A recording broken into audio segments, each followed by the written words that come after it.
Greetings, programs, and welcome to the Awesome Friday podcast, where we review 2 new movies every week. I am your host, Matthew, and with me, as is standard operating procedure, is Simon. Hey, Simon. Yeah, it's actually law that every podcast host must have a co-host with which to just check that nothing breaks or smashes, or anyone has an opinion that is different from mine. Yeah. But I'm well. I'm okay. I've got a bit of a cold because, of course, I am. Because I have. But I watched a lot of good stuff. The thing I finished this week that I really want to talk about. We're not talking about this on the podcast, but I finished podcast Station 11 on Sunday after we recorded. And only Sunday a year morning. Behind. I watched. Hey, that's how I roll. I'm surprised it's only 1 year behind, to be fair. Sunday morning, I watched episodes 9 and 10 of Station 11 and cried my little heart out. And holy shit, those two, like, the whole thing is amazing, but those last 2 episodes are a masterpiece. And if anyone, I don't know how much you might want to recreate this if you've had children and seen that child come out of a human, but in episode 9, there's usually in TV shows when there's birth, there's like the camera angle is like chinning up and it's the reaction shot of like, wow, a baby's coming out. Station 11 doesn't fuck around with that kind of crap. It's like, oh, No. this is actually, we're going to show you the baby coming out. The miracle of human birth. And there's the character Chivan, who's not quite a doctor, but he's found himself in a doctor position through a myriad of circumstances, is watching this baby come out, and it's backed by a rousing, growing, like, folk singing, just voices harmonizing, and it was just a tidal wave of me being exactly in that position when particularly my son, when my daughter was born. I was like, yeah, okay, I've seen this. This is fine. This is when you watch a sequel, it's never quite as like shocking as the original, right? But that feeling of like, holy shit, this is a miracle, like a physical miracle, and the music perfectly caught that kind of feeling of the universe looking down at you. It was amazing and immense and almost overwhelming. And then the last episode where it all comes together and it really sticks the landing is just beautiful. So what a show. Yeah, and it's been I'm fine, thanks. Oh, come on. Oh, you're so Canadian. Sorry. Hi, and you? Yeah, I'm good, thanks. We were just talking about this yesterday. Oh my god, the Canadian handshake. Yeah. Anyway, so Station 11's good. What have you been up to? How are you doing, my friend? Oh, I'm fine. I'm, neck deep in a job search in today's economy. So do with that information what you will. It's going splendidly, I would suppose. Yeah. But I've also watched a number of good things, including both the things we're going to talk about. I got to rewatch The Abyss this week because I found our old DVD copy, which is that's a great film. And I've been trying to catch up on our 2022 stuff ahead of the Independent Spirit Awards voting period. So in the last week, I've watched Emily the Criminal and Women Talking as well, both of which turned out to be great. Shocker. They're now both nominated for a bunch of awards, so who could have possibly have guessed? But they're both good. And then if you're a regular listener of the podcast, you would have seen we had a bonus episode this week where Rachel and I broke down a few of the films we saw at the Sundance Film Festival midweek this week. So yeah, it's been a good week for everything except for said job search, really. Yeah, but we'll get there. Yeah, at some point, you did coincide your new job training, like the culmination of all that when you're ready to go out into the market, with every tech company in the world laying off a bunch of people. So you have my sympathies. Yeah, it's been a real situation, and yeah, good. And also, I want to talk about, just as a coda to the Station 11 thing, how interesting it is to see everyone's reactions to Last of Us Episode 3, which is a brilliant piece of television. And Last of Us Episode 3 is probably the best episode of television in It's certainly one of the best episodes in the last several years. Would be the way I would frame it. And I've seen a lot of good TV in the last couple of Yeah, years. and it was because I watched that at the same time I was wrapping up Station 11. And it felt like, oh, this is like a Station 11 episode because Hmm.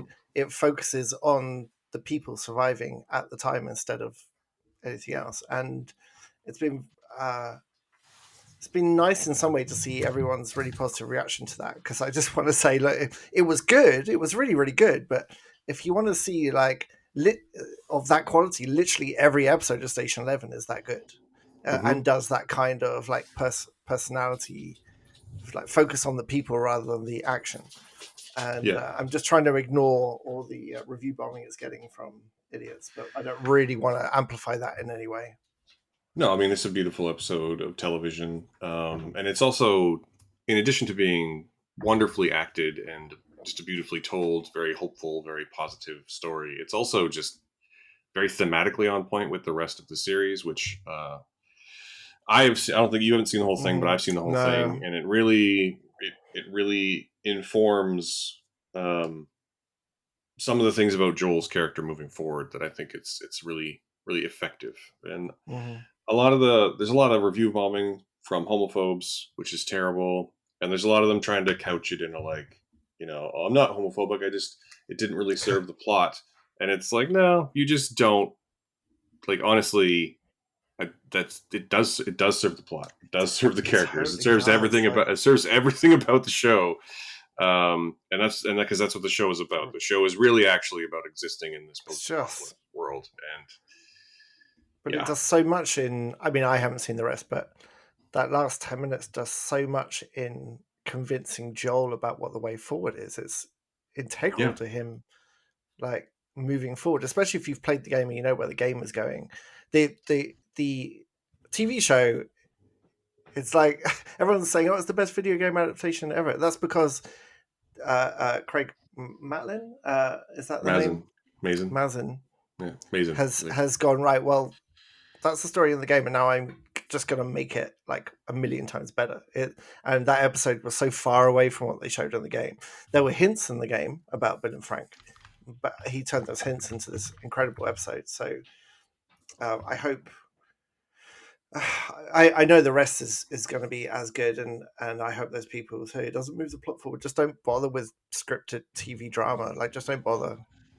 Like, don't or educate yourself on how to watch stuff, and because there's so much in that is plot integral and character Yeah. integral. I just need to learn how to watch something. This is what I said last night. I watched the Truman Show with my kids last night, which is a masterpiece. As I texted you, I'd forgotten how good that movie is. Hmm. But within the first 20 minutes, just my kids are like, "Why is he doing this? What's he doing this?" I'm like, if you watch the movie, all your information is in the movie you're about to watch. We're 10-15 minutes in. Hmm. Like, watch the damn movie, because they just want to know the answers to everything. And the masterstroke in that movie that I realized yesterday, that I never really thought about before, is that the curtain is not pulled back at all, save for Ed Harris's very, very short prologue. The curtain's not pulled back until the end of the first hour.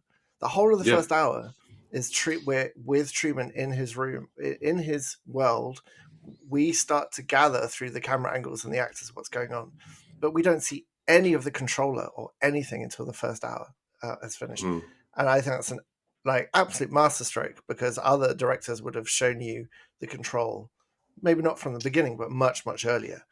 Oh no, it definitely Um, would have been from the beginning. It would have been like the credit sequence would have been them like spinning up the computers for the sunrise or mhm. something. Yeah, yeah, yeah.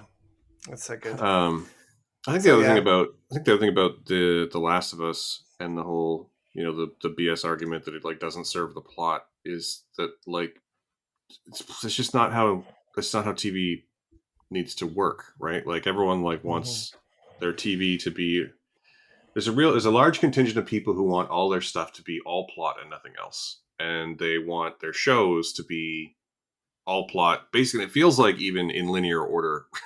They want their shows to be all plot in linear order, and but then they'll also claim like 70s, 80s, 90s syndicated TV as some of their favorites, which just has none of that. right? Like, Mm-hmm. um, the one thing that those do have though is they reset the status quo every episode, whereas shows like this push it forward every episode, and I think that might be where the hang up Mm-hmm. is. There's just like the idea that like a limited series on HBO or Netflix or whatever should just be like quote a 9 hour movie or a 10 hour movie. I think is Mm-hmm. utterly disproven by shows like The Last of Us, and actually like Station 11. One of my favorite Mm-hmm. things about Station 11 is it does have a very definitive beginning and middle and end as a series, but every episode is also very well self-contained. It has a Mm-hmm. very clearly defined beginning, middle, and end, and then a very strong thematic throughput that just keeps the whole Mm-hmm. thing together. Yeah. Um, and the same with Craig Mason's other big work. My favorite thing he's ever done is, and one of my favorite things of the last several years is Chernobyl, which Right. is just fucking wonderful. And it's only 5 episodes, one of which Mm-hmm. is effectively disconnected from the main narrative. Um, Mm-hmm. and again, every the whole thing is one cohesive story, but every episode is also a cohesive story. Mm-hmm. Um, and yeah, I also just like honestly, anyone out there who's in a creative space who's like, man, I don't really know if what I'm doing is good, or I'm not really sure of myself, or anything Yeah. like that. I just want you to remember that Craig Mazin made Chernobyl, and he's making The Last of Us, which are two of like the best TV shows of the last several years. And this guy got his start writing scary movie and superhero movie and the Hangover sequels, both of which are not good. So Yeah. just keep at it, is all I'm saying. And don't be afraid to get out of, because he could And have it, just carried on writing spoof movies forever. Like, get out of the comfort zone that you've been placed into. yeah, just get out, just change it up, just try something different. Yeah. Something might happen. Um, but yeah, it's great, and I really I can't wait. I'm enjoying having seen the whole of The Last of Us. I'm really enjoying seeing everyone's reactions to it every week, and seeing Do how you think? positively it's being received. Do you think your the impact of the show on you was changed because you were able to watch it all in like a couple of days instead of one episode a week? And I think there's been someone pointed out this week that HBO have worked out that if you binge a show, you don't get this discussion every episode, this anticipation. Like HBO have really worked out that this weekly anticipation of an episode is a big part of its success when it's this kind of quality. Do Yeah, you feel I you think they missed out? always knew that though. I mean, Yeah, I think that was absolutely. But I think that was really laid bare actually during the first season of True Detective. I have a very right, distinct memory yeah, of there's an episode of True Detective that ends on like it's not exactly a massive cliffhanger, but it's with the protagonist heading towards a place, and then there's a shot of like a hillbilly meth addict in a gas mask, with a gun. And then the next week was the Super Bowl, so we all had to wait 2 weeks for it, and that was a painful 2 weeks. And I think that might have been it. Sure, certainly they mm-hmm. already knew that the weekly format was the way to go. But I think Mm-hmm. that moment they were just like because that was around the same time as we were at like peak Netflix dropping whole seasons of TV. Mm-hmm. And I think that was the moment where they're like, yeah, we've made the right call here. We've definitely like we already knew we made the right call, but this really reinforced that we made the right call. Yeah. So my question for you is: do you feel like you missed out on any aspect of that because you were able to binge it? No, not especially. Uh, I feel like the part of it that I missed out on would just be the conversations after the fact, but I'm able to join those still. Mm-hmm. And it's actually a little more difficult because people are having like theories and questions, and I'm like, I know the Oh yeah, answers to that's tough. these. Um, but if it were a lesser show, my answer might be yes. But because it's so Mm-hmm. good, like this is a show like my wife had basically, I think she had heard of the game, but had never like Mm-hmm. didn't even know what it was about. Oh, And and did she like a the show? large, and obviously she didn't watch it with me because the agreement on my screener's account was to not share it with anyone. Of course. But But there if are, she had, but if she had, she might have been the driving force that made us watch it in like 3 days. You know, like it's that good. right, Yeah, excellent. I look forward to it. Yeah, I'm very much enjoying it. It's very good. yeah, it's very good. And Pedro Pascal just turns out he's great. He's great at He everything. is so good. Uh, Pedro Pascal as a rough mercenary who has to take care of a young person and through them learn about his own love and humanity is a shared universe that I hope continues for a while. And if you haven't seen Prospect, which I think is still on Netflix, then please do, because that's the first film in that series and it is wonderful. Really good, low budget sci fi. And he's fantastic. He does that Oscar Isaac thing where he can be in one thing, he can be this puppy, and he is a big puppy dog. If you've seen him talk in real life, he is a very friendly puppy dog who can absolutely be the most terrifying thing you see on screen. Like he just gets it, and he's doing that so well with Joel as well. He's so expressive, and he's showing us that journey so well. Again, Station 11 is a big comparison for me as well because the acting in that is phenomenal, especially Danielle Deadweiler and Mackenzie Davis just blew me away. Hmm. But he's a brilliant actor. So yes, watch Prospect if you haven't. Yeah, it's a good recommendation. Or just seek out stuff that he has been in because he's quite good. And that includes, I've interestingly, if you go back in time, he was in an episode of Buffy the Vampire Slayer. So Yes, I saw that the other day. He's so young. I've never seen Narcos, and I feel like I should watch Narcos because he's in it. I've only seen part of it, but yeah, he's Yeah, good. He's good value. he's good stuff. Um, yeah, So let's get into what we're talking about this week. What are we talking about yeah. this That's a fine Sunday? sufficient amount it's, a, of banter. it's a lot of banter.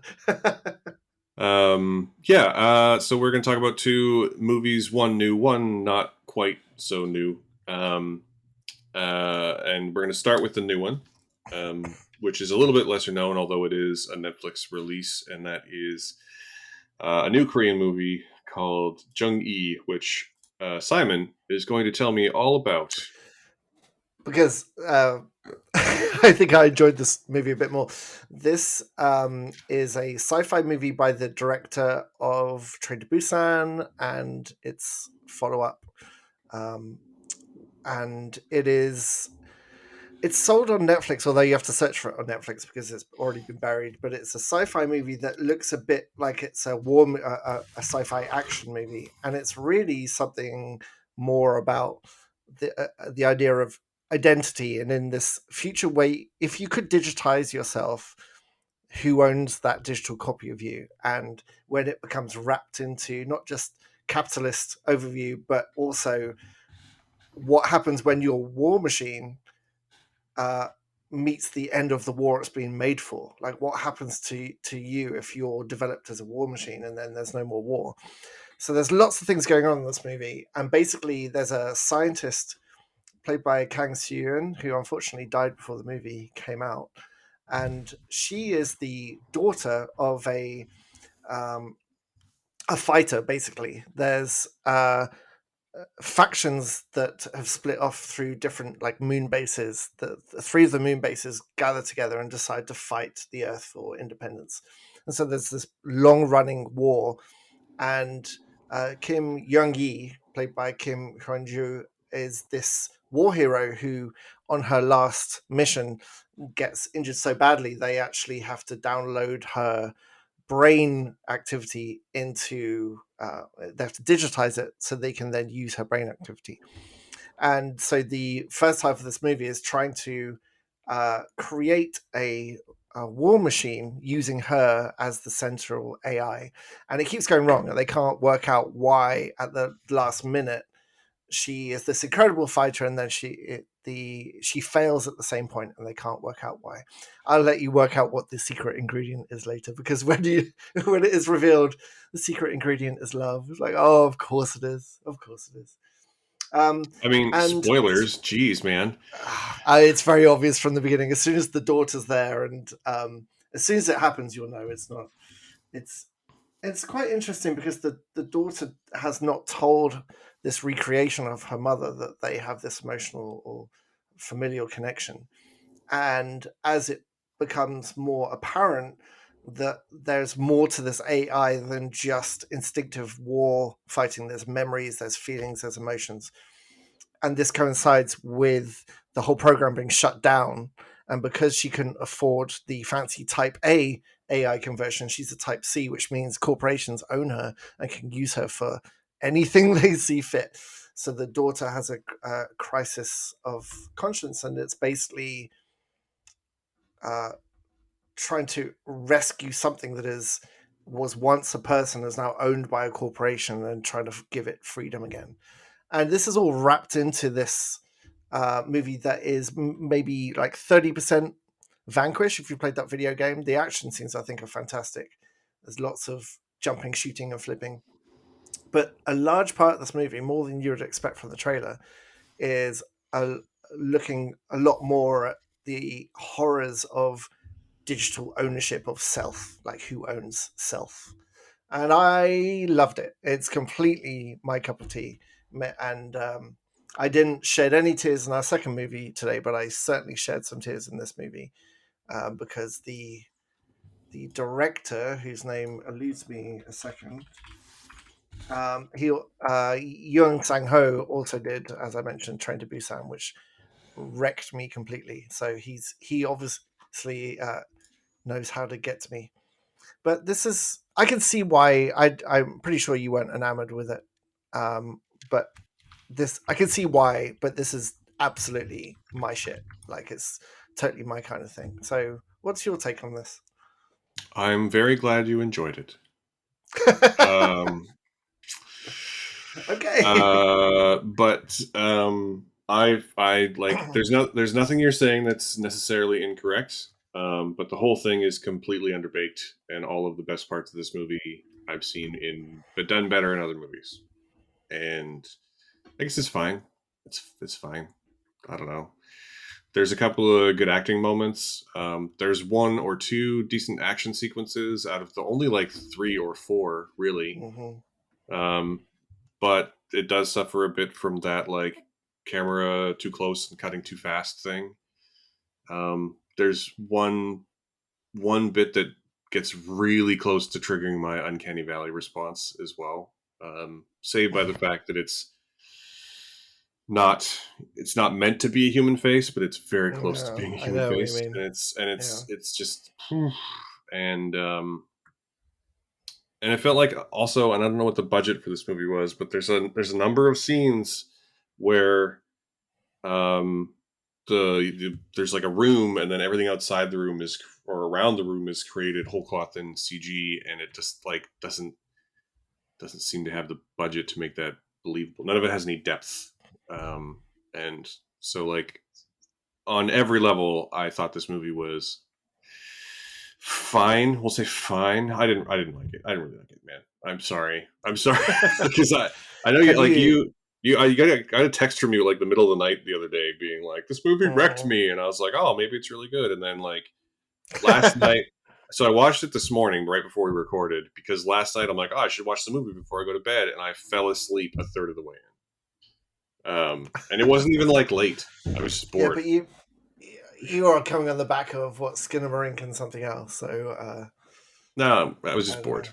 And I didn't really like Skinamarink either. That was another boring movie. So this one was not enough to wake me up from that. I don't know. Without spoiling too much, there's any movie that has like a parental connection with a daughter is going to be my weak spot at the moment. Like son as well, but there's like I feel so much more protective over my daughter than my son, which is a terrible thing to say. But he's big. You know what my son's like. He's almost taller than I am now. He's big and he's strong. He doesn't need my protection. He like I need his at this point. I mean, But not to um put too fine a point on it, but your son is white, cisgendered, hetero, blonde hair, blue eyed. Like he's fine in our today's society. yeah, Things he's might, so things may, and probably will change at some point, but that day is not yeah, today. so handsome as well. I'm so jealous. It's ridiculous. But the a big theme of this movie is a child saving their parent, a parent saving their child, and there's a moment where the connection. It's obvious it's coming, but there's a physical thing between the mother and daughter that is repeated. You even bored me talking about it. Yeah, I am. It's repeated later, and that I found this incredibly moving. But look, Train to Busan, which you haven't seen yet, have you? Have you seen Train? You haven't No, seen that? I'm the last one. I haven't seen Train to Oh Busan. my god, Train to Busan is amazing. But again, a big theme of Train to Busan is link between father and daughter in that one, and this is older mother, but still trying to save her. Sorry, older daughter trying to save her younger mother as a robot. But I found it very emotional, and I do love Korean, all the Korean sci-fi that I've seen. It has a definite style to it that is different from Western sci-fi, and so I fully accept this is made with me in mind, especially with the topic. And then as soon as the credits roll, and it's in memory of the main actress Kang Soo-yeon, who tragically died um, last year, and the a big part of this movie. I'm trying not to spoil it, but there are story elements in this movie that when you find out at the end that she's dead, it Hmm. just amplifies it even more, and that really really upset me. But Yeah, I was I pretty I upset to find completely out she appreciate had it's not a passed. show. Actually, Yeah, seems so tragic and random that she had a brain hemorrhage, I believe. yeah, hemorrhage and then a Uh, full like cardiac arrest. But and it was her big well, not big, but she hadn't made, she was apparently a huge Korean movie star for a long time, then yep. had a big break, and this was her first movie in ages, and I thought she was exceptional. And Yeah, Kang Soo Young it's won. just She won the Volpe Cup in the late '80s, I think, right, right. which is the There's the one acting award at the Venice Film Festival, one of the big ones. oh really? Yeah. So I might seek out the rest of her filmography because it's horribly sad. Um, but no, I totally get, if any of those themes don't like specifically trigger you, then I could see why this movie wouldn't work. You know, it's really So well, interesting. I was thinking about this while I was watching it because I wasn't really enjoying it, but I did have the thought that like if it had been a video game, I thought it might have been really good. it's so And close I to being don't a video game in and I parts. don't know if that is just the way it looked or Hmm. the sort of where the bar is for video game storytelling, um, Yeah, or what. it's pretty fucking low. Yeah. But and also just like I just wish I don't know. It felt out of balance as well. As I guess what I'm trying to say is it felt out of balance. I feel like if there had been a little more action or a little less action, even it might have been better. Like if it had been able to focus on one thing more than the other, it might have been a little better. But that's just me. That's an interesting point. Do you know what it really reminded me of, which may be another movie that polarizes lots of people? I'm just trying to Google it now because I have no memory at all. Oh, thank God. Equilibrium. There's a moment in this movie that really feels like a moment from Equilibrium. And that's when in Equilibrium, Christian Bell does gun, fancy gun Carter. And there's, he's in a lie detector test. And at the beginning of the final, like, thing, he's been captured. He's doing a lie detector test, and there's a trigger moment where you realize that he has been playing everyone to get everyone into the same space, and his true intentions come out. And there's a moment in this movie that felt very very similar to that, and I really enjoy moments like that. So um, I liked it. It's a 4-star movie for me. I would watch this over and over, and probably cry every single time. Oh well, I'm very glad for you. What's I two for you? Two or three? two for Where are me, you yeah, landing with this? two for me. Okay, You fair enough. know, it's there's some interesting stuff. It just did not I did not connect with it Yeah. at all. And again, the stuff that I nearly connected with, I couldn't help but think that like, oh, I've seen this better in this, and I've seen this better in that, and I've seen, and yeah, I just didn't work. None of it really, none of it is bad. It just didn't really cohere Mm-hmm. into anything other than its own influences, I guess would be the way to put it. Mm. Yeah. Okay. Yeah. So So that's that, Zhang-Yi. It's on Netflix. You already yeah. probably own it. I think you No, should watch no. it. You have currently, if you are a subscriber, you have a license to watch it. That's a different thing. Oh yes, yes, of course. Yes, Um, enjoy that license, and who knows how long that will last I for. will. I will say that as always, I'm on team. You should watch it for yourself. Mm-hmm. You know. But yeah, I didn't like it. So that's where we're at with that. Do you know what this really reminds me of? This is a segue to our next movie, but this really reminds me of the conversation we always have about Guardians of the Galaxy Volume 2. Hmm. Except it's the inverse, because that movie has themes in that movie that trigger you. I know you get very emotionally connected to that movie, and it does precisely nothing for me. And it just reminds me of that conversation. It's so, uh, like the things that emotionally affect you really do influence your view of art around you as well. Well, that is the That's my. point of art. I mean, it's like Okay, not, look, I'm just. not to not not Well, I to guess so. not to define a thing, but like that is But it, art is but meant it, to be an emotional experience, not an objective Sure, one. but So it also reminds you that all reviews, all opinions, like I hate the fucking Tinder. I hate the Twitter kind of echo chamber of if you don't have my opinion, then your opinion is wrong. Do you know what I mean? Like I just, you're right. Art is completely about your emotional engagement with something, yeah, and there are things to be said technically that are bad or good, but the fact that I like this, so you must like it too. It just annoys the shit out of me. Anyway, yeah. talking of which, There's a definite thing on in film Twitter, especially. I think tends. And I think it's just because of the way Twitter is and the way social media is, but there's a definite tendency to like get your back up like 1st. mm-hmm, So mm-hmm. I've had actually interestingly, I've had two separate conversations about Steven Spielberg on Twitter recently where I felt the other person becoming aggressive. Even though, and I think that they felt that I was becoming aggressive, even though I wasn't intending to be. And in one case in particular, where um, I said that there was a prompt and it was like, "What do you think Spielberg's best movie is? His greatest movie?" And my response was, "At any given point, whenever you see this tweet, there's about a 99% chance that the answer is the last movie that he made." I enjoyed one of the responses to that very much, which Yeah, is well, yeah, well, maybe the Fablemans. Although before that, you'd have to go all the way back to West Side Story. yeah, yeah.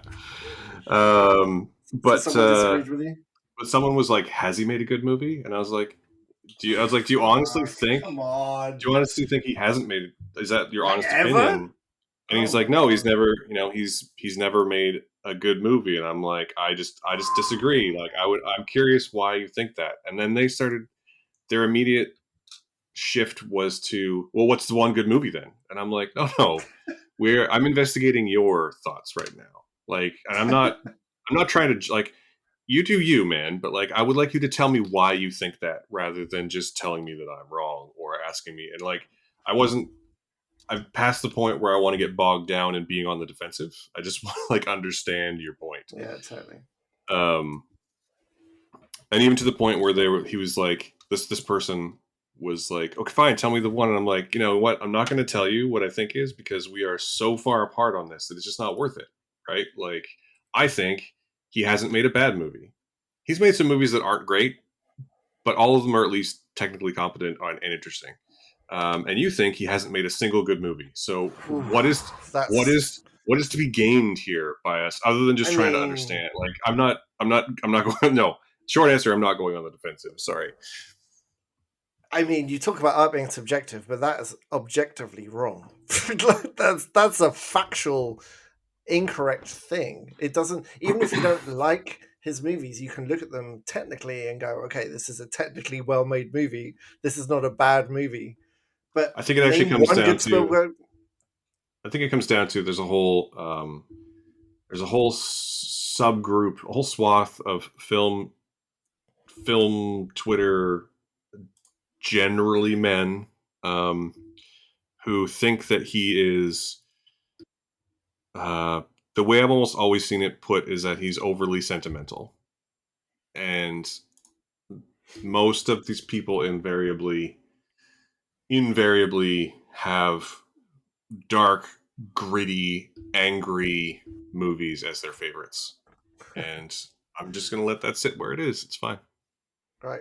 Lots of free the Snyder Cut hashtags in their past, I'm guessing. Not, I mean, yes, but also, lots of, film bros love There Will Be Blood. Film bros love Goodfellas and don't get it.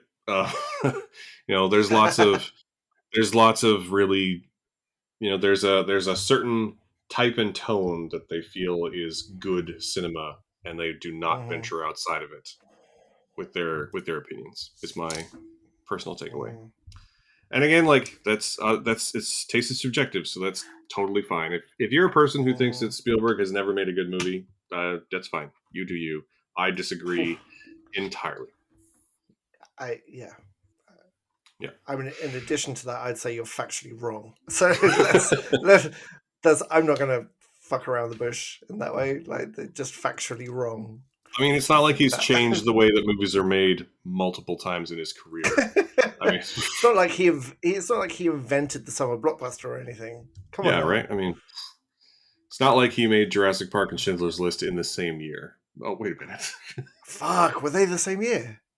He was editing Jesus, one while he that's was shooting the other. Yeah, Jesus, that's a flex. Jesus Christ. yeah, Uh, yeah. I still have to see Anyway, Fablemans. That reminds me. So let's talk about our next movie. yeah. So that's very much like our next movie, which is the Marvel's Black Panther: Wakanda Forever, which has been out for a while, but it is newly released to streaming, so we finally had a chance to see it because neither of us are really going to the cinemas lately. For various reasons. Um, this is it's a Marvel movie, so it is a direct sequel to Black Panther, and it is also a sort of soft sequel to every other film in the Marvel universe. There's references to the Blip and Iron Man and all kinds of other movies in this, but ultimately, it is a direct sequel to Black Panther. Um, and it's an interesting film in that tragically Chadwick Boseman had passed away before they were able to start making this movie from an undisclosed, stage 4 colon cancer that he had while he was shooting Black Panther and Infinity War and Endgame and all of these things. And the choice was made by director Ryan Coogler to, rather than to replace Chadwick Boseman as Black Panther, was to rework the story he'd written to basically to process his grief um, about his friend dying. And that's what most of this movie is about. Um, it begins with a cold open in which Shuri, played by Letitia Wright, is struggling frantically to recreate the heart-shaped herb that makes someone the Black Panther in Wakanda, which was destroyed in the previous film. Because we find out that T'Challa has fallen ill and is dying, and before the credits even roll, we find out that he has passed away. And then the Marvel Studios logo is exclusively clips of Chadwick Boseman. Um, this pre-credit sequence is actually one of the most moving things I think they've ever done. Um, and the rest of the film is basically Wakanda trying to grapple with its place in the world, and the characters, T'Challa's family, trying to grapple with his loss. At the same time, the government has made a machine that can finally detect vibranium, and they find some at the bottom of the ocean. And they also find at the bottom of the ocean Talokan, which is another hidden society led by a water-breathing superhuman person called Namor, um, king of the seas, and who's desperate to keep his society a secret. Um, and I don't really. Basically, he comes to Wakanda and says that like you're responsible for the world knowing that vibranium is a thing. You have to help keep my secret, or I will attack basically. And all of the people in Talocan are superhuman, so that's actually and there's a ton of them, so it's a pretty big threat. And the rest of the film is dealing with that. I don't know. I don't want to. I feel like I could go into spoilers, but I don't really want to on the outside chance that you I don't actually think haven't seen this. I don't Um, think you need to. but like it goes to places that you're probably gonna expect. Um, the places it goes in terms of like who's gonna inherit the mantle of Black Panther and leader of Wakanda. Um, you could pretty much guess from the marketing material. Hmm. And now that it's been out on streaming for what 3 days as of the time we recorded this? No, 5 days. 4 days as of the day we recorded this. I'm Yeah. sure if you've looked at Twitter, TikTok, or Instagram, you already know the answers. So I don't It's feel who like I you need think it to. is. I'm not going to have There's to no, litigate them. yeah, Um, there's no smoke and mirrors here. Like the person you think it is, it is. yeah, They're not pulling another. They're not pulling a card on you. It's pretty obvious who it there's transfers no to. Thor's eye patch in this situation. It's No. just the person you think it's going to be, which honestly is thematically the right call. Um, the way the story is written, if they're Don't going to agree. choose one person, I think they made the correct choice. Basically, I don't agree, but we can't talk about why because that would be spoiler for the one person who is invested in that choice. But I interesting. uh, oh, we can't talk. I'll tell you later. But I wanted it to be the other one, the other person that you're thinking about, very much, or even the third, or even the other one. I mean, my thought was that it was either going to be one of them or all of them, like the one Oh, specific okay, one that turned out to yeah, be, or that it might yeah. turn out to be all of them. I thought, So and that would have been great. A whole "We Are Groot" moment, right? I think that yeah, would have been awesome. yeah. I don't know. I liked this movie. I didn't think it was. I didn't. I think it suffers from some of the pretty standard Marvel things. I think it's a bit flabby in the second act. I think there's way too much. Not so, there's not way too much CGI in the third act, but they clearly didn't have the time or the resources they need to make it look the way it probably should have looked.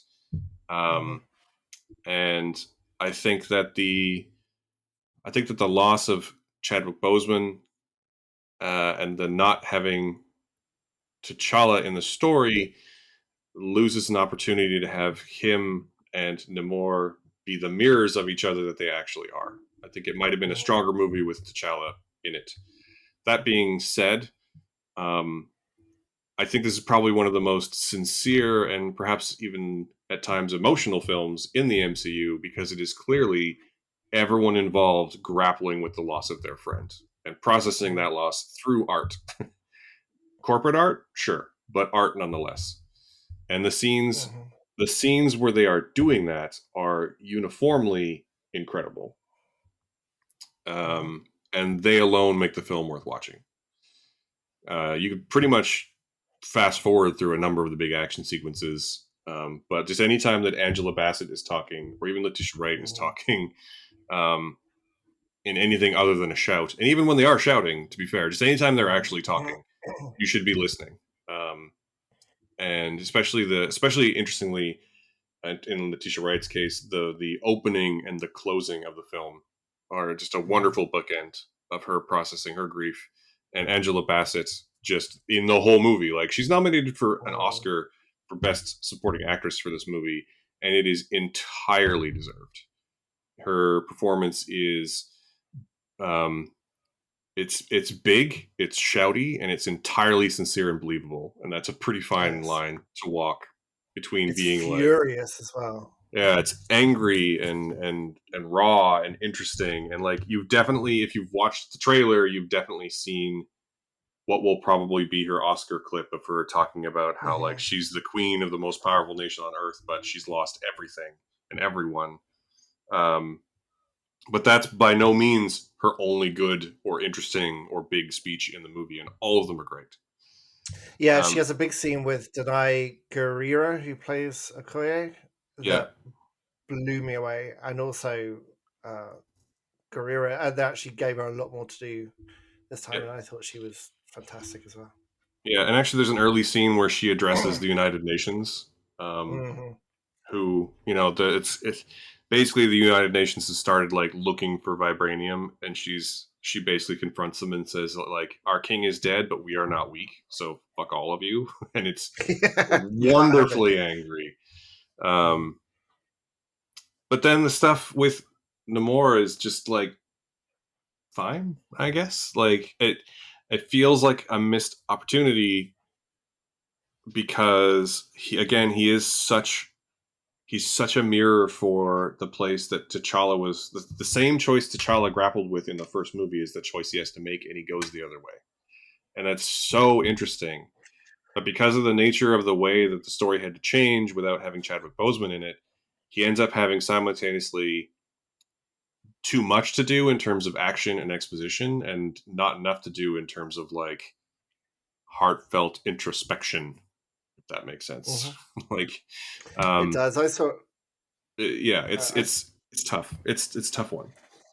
I saw a really interesting interview with Ryan Coogler saying that the change, surprisingly little changed in the story structure, but the protagonist changed, obviously. So that feeling that Namor would have been this great mirror for T'Challa is because that's how it's written. And Yeah. it feels like the change around with the new protagonist's motivations as well doesn't quite sit. And as a result, Namor is is kind of boring. It's kind of pointless. Like I I think he was a quite a weak antagonist, and it didn't help that his whole world is CG basically, and it just wasn't up to what it was trying to do. And I was thinking a lot about Aquaman when I was watching this, and how well Aquaman is done stylistically as well. The movement and the battles of the ocean people in Aquaman just feels so much more fluid, if you excuse the pun. But the Namor is only there to fight, and the fights are boring as fuck. Like I feel so. My feelings towards Wakanda Forever are so similar to the first Black Panther, and that Ryan Coogler is a phenomenal director. And there's moments in this where he gets to be Ryan Coogler with cool people that are amazing. And they, Hmm. again, they're in the first act. And you're totally right. That pre-credit sequence is amazing, especially as it probably didn't involve any acting, because they are. Imagine being told that you're about to do this scene after the passing of like your dear friend. Like how hard that would have been. And the scenes with like Angela Bassett and Denai Guerrero and even Letitia Wright, who is fine, but I thought Lupita Nyong'o in this is just phenomenal. And when they get to be directed by Ryan Coogler, like with good dialogue, it's amazing. And he does a really nice one take in this as well. And there's a pretty good chase scene. But then you're right, that middle act is so flabby. It's so the pace just plummets, and then the last act is again a really shitty CG battle where the main hero, the Black Panther, at no point does that look like a real human interacting in physical space. Like not even, oh, it's pretty good, but it's triggering my uncanny valley. It's just bad. It's just really bad, and um, that took me out as well. And so I finished this movie just like, well, what was the point of that film? Or actually, my first thought was, I really missed the Eternals. The Eternals was good. The Eternals did something like different. It played around with the formula, and it introduced like mental issues, and it had like exquisite long shots and sweeping blue skies and a lot of CG as well, but it just looked good and a good ensemble and an ending that actually was a conclusion without combat. And of course, everyone fucking hated it. So now we're back to let the director do a bit of what they want in the first act, have the exposition in the second act, and then that previs, the CG battle that was probably second united, directed like months before you even stepped in the room. It's just nothing. It's just didn't feel anything coming out of it, and I'm really worried about Ant-Man Quantumania being more of the same based on the trailer. I love Ant-Man and the Wasp. It's one of my favorite MCUs, and I don't feel any sense of excitement for Quantumania at all. I do wonder because as a long-term, lifelong Marvel fanboy, not just of the MCU because I'm an old man, but like I've been reading those Marvel comics. I've always been a Marvel guy, and even I'm getting a little bit tired. Like, and I've been really over the past 10 years, 10 plus years. I've really enjoyed watching these characters come to life in new and interesting ways on the big screen. But even I'm getting a little bit tired of it, and I think maybe tired is the wrong word. It's interesting. It's an interesting feeling to be back in Act One, I guess is what I'm trying to say, because Mm-hmm. Endgame was a very definite conclusion, and everything after Endgame, or everything after Spider-Man: No Way Home, has been a very definite. We're back at the beginning of a new story, and it's been very interesting to watch. And they're clearly casting a much wider net this time and multiple stories. And I simultaneously am tired and also still kind of love it. It's a weird place to be as a fan, as I don't really try to chase the Marvel thing on the podcast too much, but like it would be so I can see why I almost get why some of the like Marvel creators are exclusively shitting on Marvel these days because it's kind of easy. It's easy and it's easier than grappling with the material. Sorry, I'm kind of rambling because I'm thinking out loud right now. But I don't know if you're picking up what I'm putting down, but we're in an interesting place with Marvel. That's all I'm just gonna leave it there. That's where it is. It's It's it fine. feels like any experimentation to get out of this like formula is happening in the TV shows with like Miss Marvel and She-Hulk doing some different things. Do you think that the shows are being used as a test bed for different presentation styles or lighter styles, do you think that's I going to mean, transfer over to the movies? they're definitely trying different genres in the TV shows, for sure. I mean, She-Hulk is a straight up sitcom, you know, Mm-hmm. um, and Ms. Marvel is a wonderful teen comedy coming of age story. Uh, I think I think the movies have more variation than most people give them credit for, which is not to say they have a ton, but they do have more variation than many people give them credit for. But I think where the movies shine to this day has always been that we don't mind the stories being kind of generic because we love the characters. And most of the movies do a really good job of making us love the characters. And this movie doesn't not have that, but it's grappling with the loss of someone rather than the love of them, if that makes sense. So it's just a Mm-hmm. different tone. Just a different tone.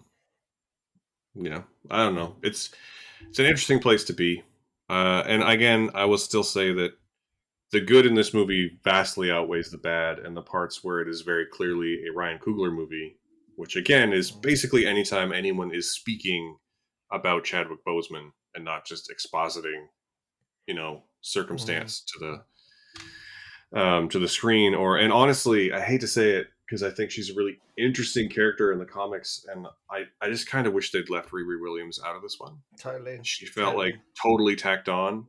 yeah. Like, if we're going to talk about the problems with corporate synergy, then Riri Williams in this movie would be the problem for me. Not the Mm-hmm. not the formula. It would be the like shoehorning her in instead of giving her a more interesting premiere on her own terms. Mm-hmm.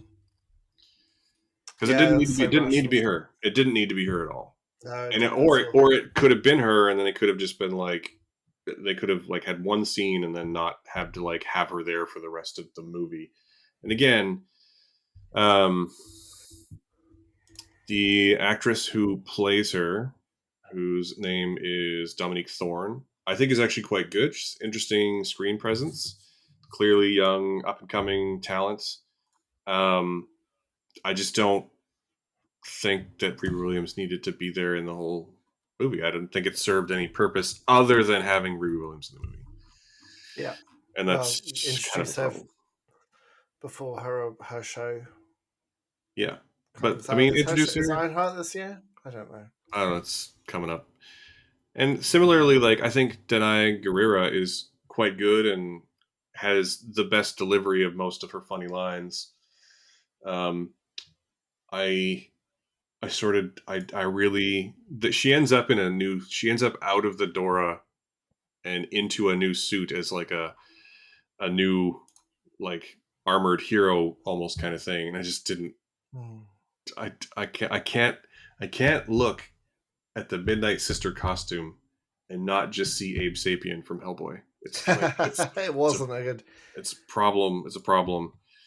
Is So that from the comics or did they make it up for the no, it's movie? from in the comic books. The Midnight Sisters are like a special forces type team within the Dora, who for various reasons don't use vibranium. Like they're like a stealth team, and they're Hmm. deployed when they need to do anything that where vibranium might be a problem. But anyway, Hmm. and like I don't know, it's this film is a mixed bag. I still think it's good. I still think it's well acted. It's and, you know it's brilliantly directed at times. Um, Hmm. and the parts that are good definitely outweigh the parts that are bad. And the parts that are emotional are among the most emotional parts of the entire MCU. And in particular, again, the opening and closing scenes of the movie, I think, Hmm. are incredible. Hmm. Um, but that's So how many? still only a 3-star movie. It's it's too. It's I respect it, and I really appreciate that they decided to process everything they decided to process via art.